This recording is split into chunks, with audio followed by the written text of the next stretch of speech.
তারা সেখান থেকে বটগাছের কাছে গিয়ে দেখে সেখানে শুধু গ্রামের কজন বয়োজ্যেষ্ঠ লোক বিড়ি নিয়ে দাঁড়িয়ে আছে।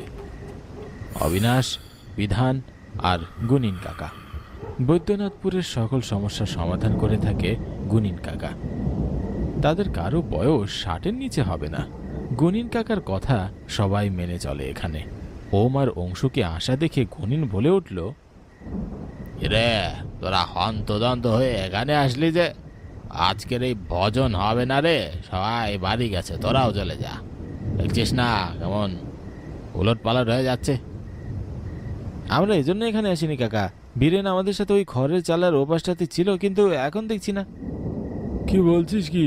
দেখ ভালো করে দেখ, হয়তো বাড়ি চলে গেছে তোদের কিছু না বলেই।